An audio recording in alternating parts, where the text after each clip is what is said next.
Interesting exciting video में आप सभी लोगों का स्वागत है। मेरा नाम है सुधीर और इस पर्टिकुलर वीडियो में हम बात करेंगे बैंक निफ्टी के बारे में। बैंक निफ्टी का monthly chart, weekly chart, day chart को एनालिसिस करेंगे। साथ ही साथ कुछ साइकोलॉजिकल पॉइंट समझेंगे जो कि आपको मदद करेंगे कि आपकी इंट्राडे ट्रेडिंग को इम्प्रूव करने में और ऑप्शन चेन में कैसे काम किया जाता है। बैंक निफ्टी का व्यू कैसा रह सकता है आगे आने वाले दिनों में, इस चीज़ को भी हम समझने की कोशिश करेंगे। तो जल्दी से इस वीडियो को स्टार्ट करते हैं डाटा पे, जहाँ पे हम समझेंगे कि बैंक निफ्टी का ऑप्शन चेन डाटा कैसा बना हुआ है और साथ ही साथ अंडरस्टैंड करने की कोशिश करेंगे कि बैंक निफ्टी का monthly chart, weekly chart, day chart पे कैसा प्राइस एक्शन बन रहा है। और यूएस मार्केट के अंदर जो लास्ट ट्रेडिंग सेशन में एक काफ़ी हैवी सेल ऑफ देखने को मिला है, तो क्या वो सेल ऑफ कंटिन्यू रहेगा? हमारे मार्केट में भी एक बड़ी गिरावट की यहाँ पे आशंकाएं बन रही हैं, या फिर हमारा मार्केट दोबारा से जो हमने लो बनाया था 15,200-300 का, उस लेवल तक यहाँ पे निफ्टी जाता हुआ दिखाई देगा या बैंक निफ्टी जाता हुआ दिखाई देगा? इस चीज़ को हम समझने की कोशिश करेंगे।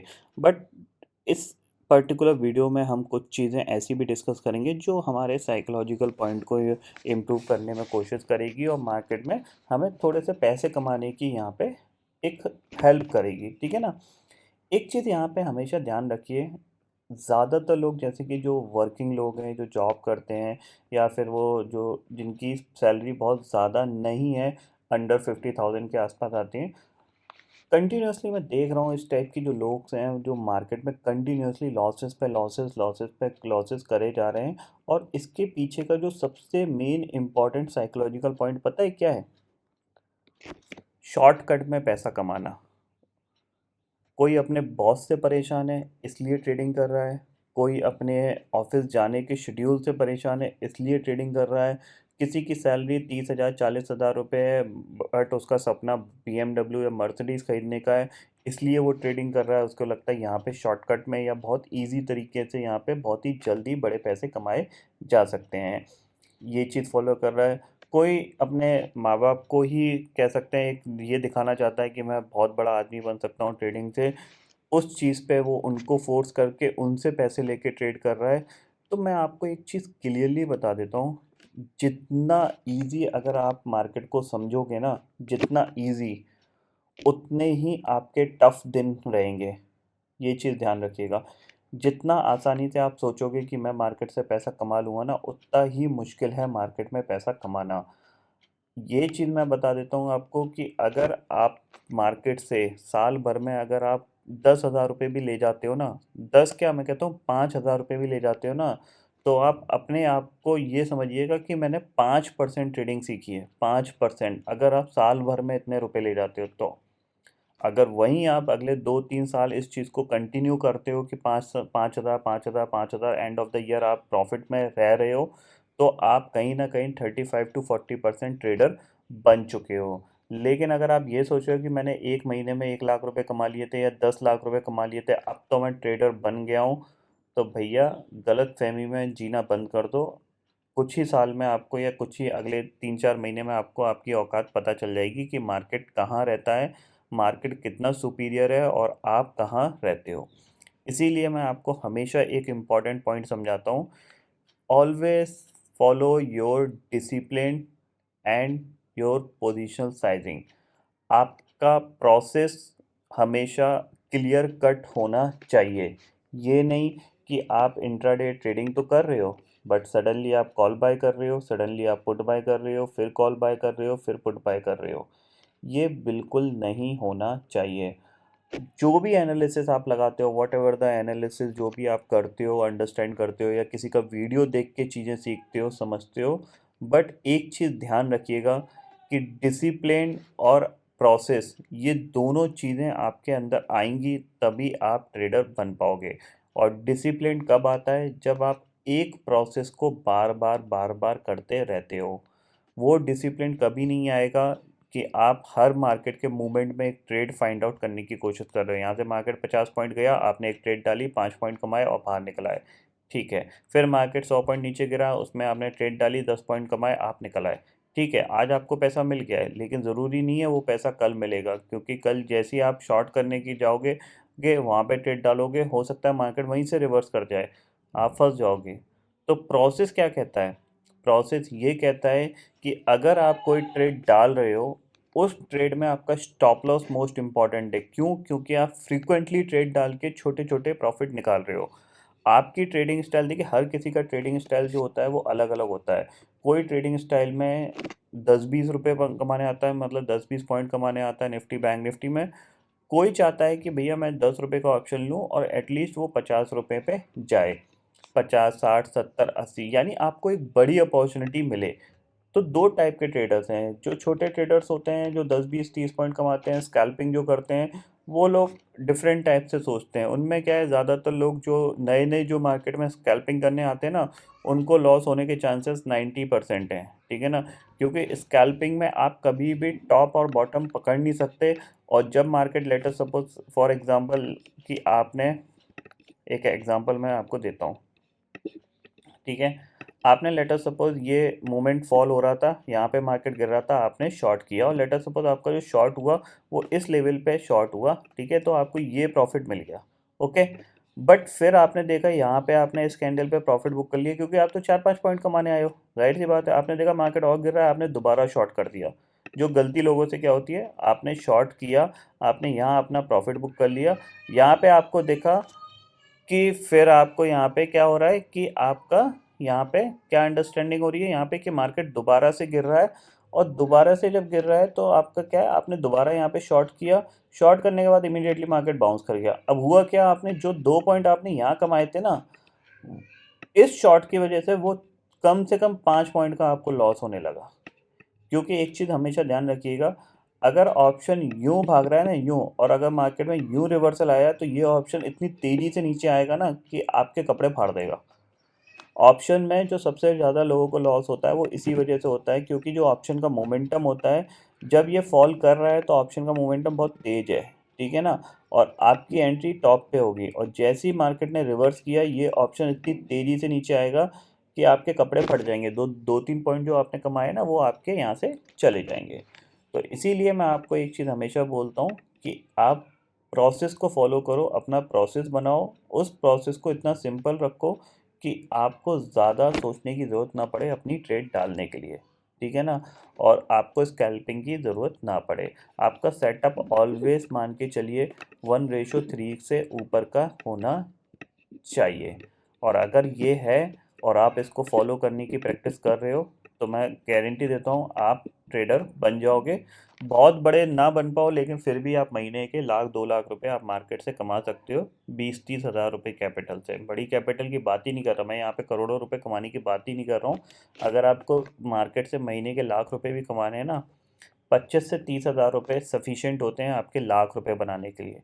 आपको अपने अकाउंट में 10 लाख रखने की ज़रूरत नहीं है लाख रुपए बनाने के लिए। आप 25 से 30 हज़ार रुपये लगा के ही आप मार्केट में इजीली लाख रुपए बना सकते हो, थोड़ी सी प्रैक्टिस और डिसिप्लिन के साथ, जो कि बहुत से लोगों ने करके दिखाया है जैकपॉट ट्रेडिंग कोर्स खरीदने के बाद।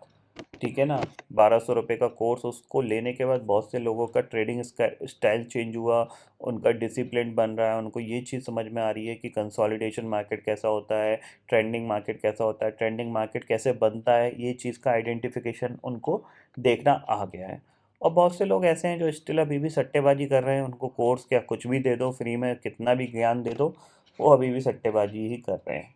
ठीक है, हालांकि वो हमारा टॉपिक नहीं है, हमारा टॉपिक है बैंक निफ्टी। तो जल्दी से इसको हम देख लेते हैं कि बैंक निफ्टी के अंदर हमारा क्या व्यू रहना चाहिए कल के ट्रेडिंग सेशन में। तो सबसे पहले अगर बैंक निफ्टी की हम बात करें तो ऑप्शन चेन डाटा को देखते हैं।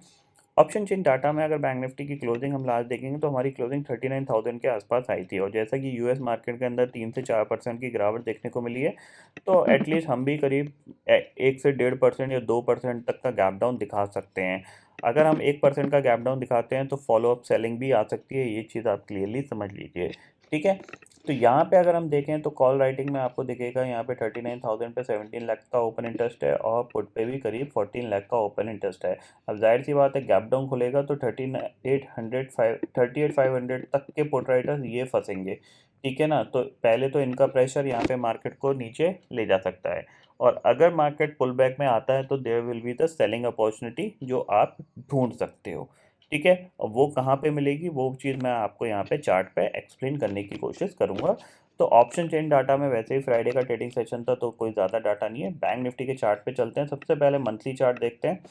मंथली चार्ट आप देखोगे तो यहाँ पे आपको देखने को मिलेगा कि बैंक निफ्टी की जो मंथली क्लोजिंग अभी जो जिस लेवल पे है, ये तो बहुत अच्छी है, लेकिन अब लग रहा है कि ये नीचे जाके अराउंड 38,000 या 37,500 के आसपास भी जाके क्लोज दे सकता है।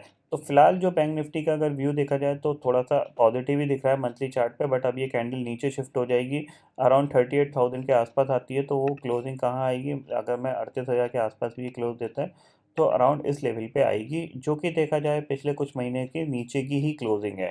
ठीक है ना। अगर ये ऊपर ही क्लोज दे देता 39,000 के तो बहुत अच्छी क्लोजिंग होती, बट बैंक निफ्टी अब फिलहाल जो यूएस मार्केट गिरा है उसकी वजह से क्या है कि थोड़ा सा नीचे क्लोज देगा, तो मंथली चार्ट पे ऐसा कोई ज़्यादा नेगेटिविटी हमें दिख नहीं रही है। वीकली चार्ट चलते हैं तो वीकली चार्ट पे देखते हैं।